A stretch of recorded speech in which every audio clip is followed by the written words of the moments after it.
दूसरी सीट पर चला गया, लेकिन दोनों स्थानों पर मुझे प्रचार करने के लिए आना था।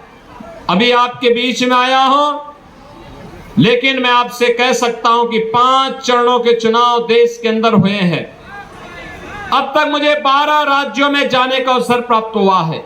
और बहनों और भाइयों, मैं कह सकता हूं कि मोदी जी के समर्थन में पूरे देश के अंदर एक लहर अब मोदी सुनामी के रूप में बदल चुकी है। चारों ओर एक ही नारा गूंज रहा है, हर ओर एक ही स्वर है, हर एक नागरिक के मन में एक ही संकल्प है, और वह स्वर और संकल्प है, वह नारा है कि फिर एक बार और अब की बार 400 पार।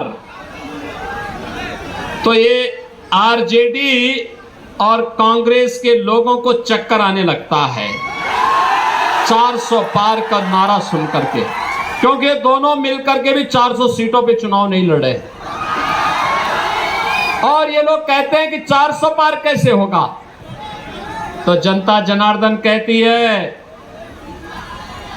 जनता जनार्दन एक ही बात कहती है कि राम भक्त ही राज करेगा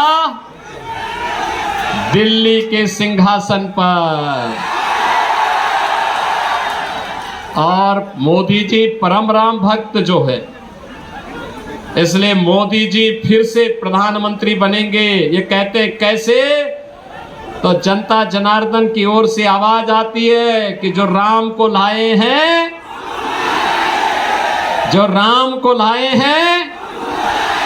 बहनों और भाइयों, मुझे एक बात बताइए, क्या ये कांग्रेस और आरजेडी के लोग अयोध्या धाम में मंदिर का निर्माण करा पाते क्या? अरे तो राम विरोधी हैं।